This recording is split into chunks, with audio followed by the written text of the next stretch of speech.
Hey, dear all. So, the French President Emmanuel Macron, in a chilling warning to the Islamists in France, has said that, quote, Islamists should not be able to sleep easy in our country. Fear is going to change sides. Samuel Paty was killed precisely because he incarnated the Republic. He was killed because the Islamists want our future. They know that with quiet heroes like Samuel Paty, they will never have it. End quote. Macron made this statement following an emergency inner cabinet meeting, which was also attended by the French Prime Minister and anti terrorism prosecutor.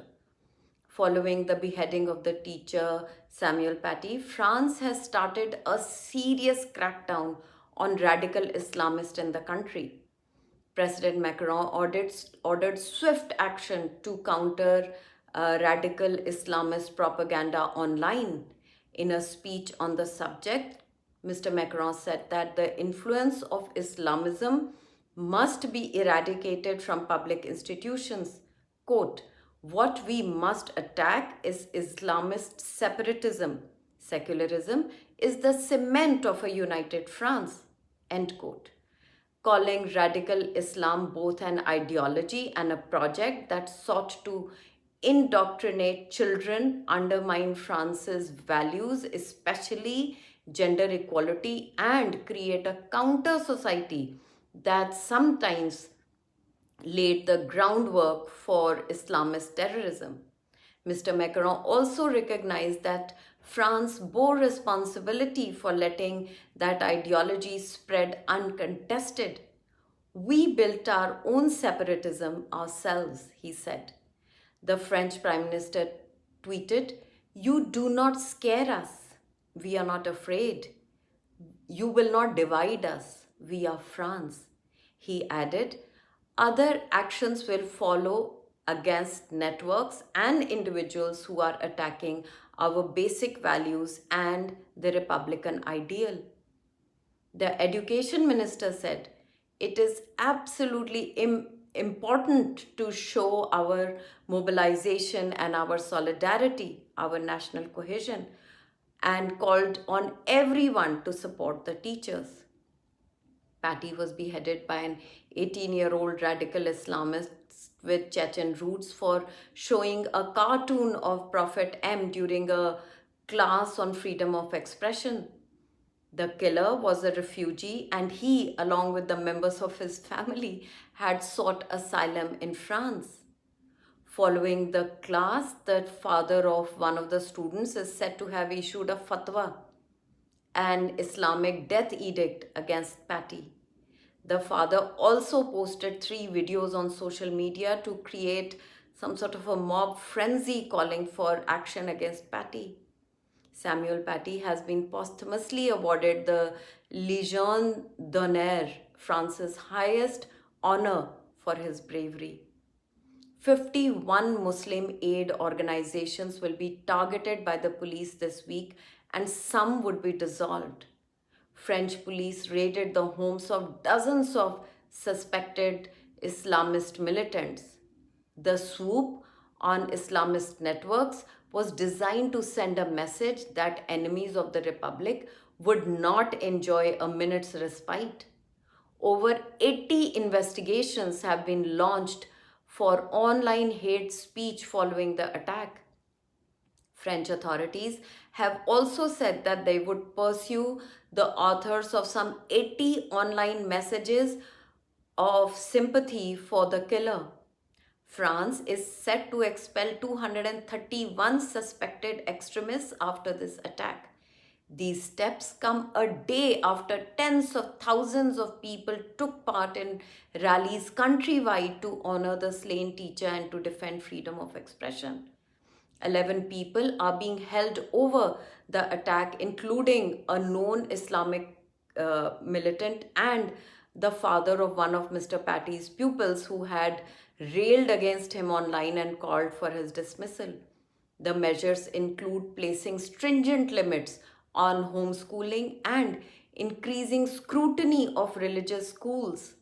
These measures are intended to counter extremists in the Muslim community.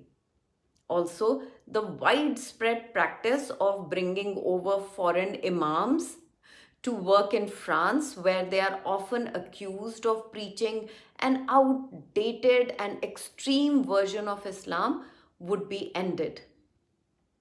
A national tribute for Samuel Paty will be organized for Wednesday.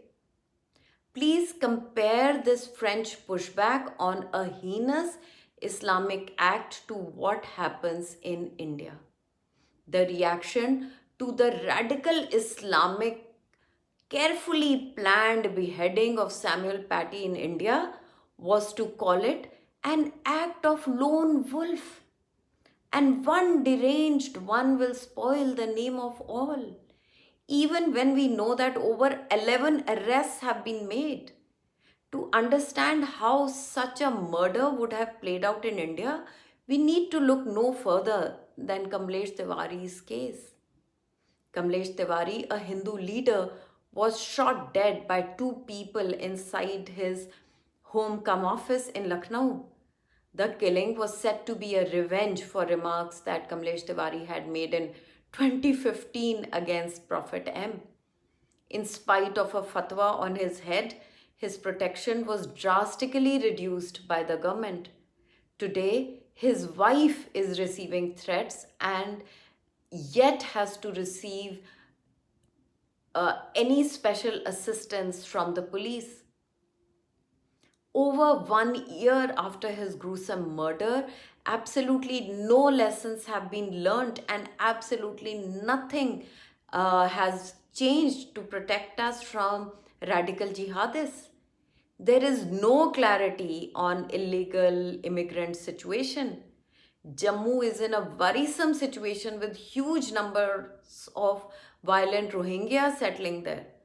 The hate mongering, pro radical Islamic, and anti India voices are getting stronger than ever. Unmonitored, unauthorized madarsas are all over the place.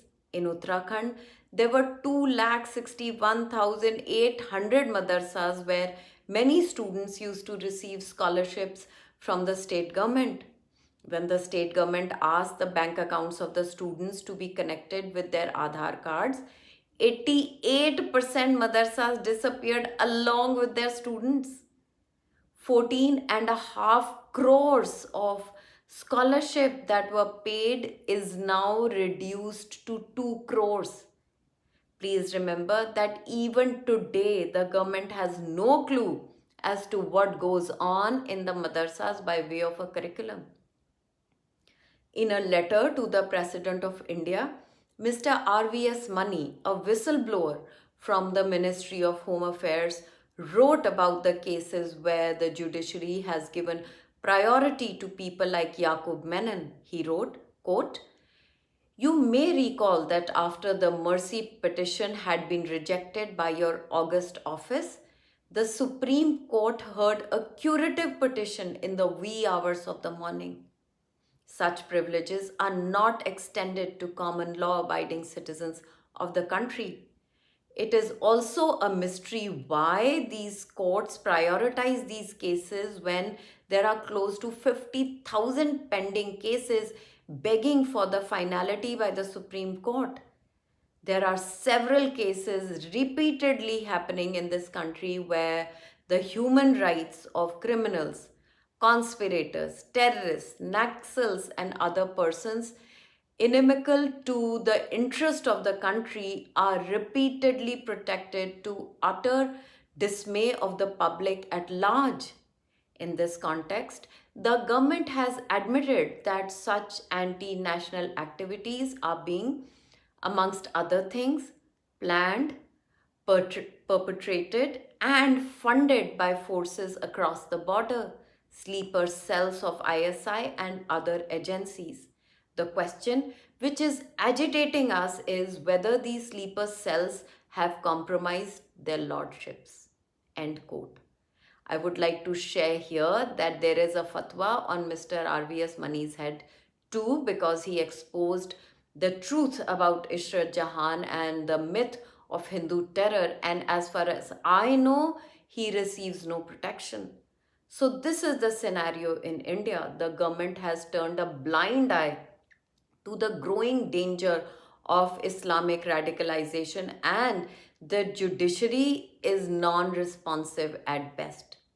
RSS, VHP, and the Akhadas have not been able to even initiate a strong investigation process in Palghar lynchings of aged sadhus. So, what can be the state of security of common Indians? We are hell bent on being an ostrich with its head in the sand. What are your thoughts on this? Please share. Good night, and I will see you tomorrow.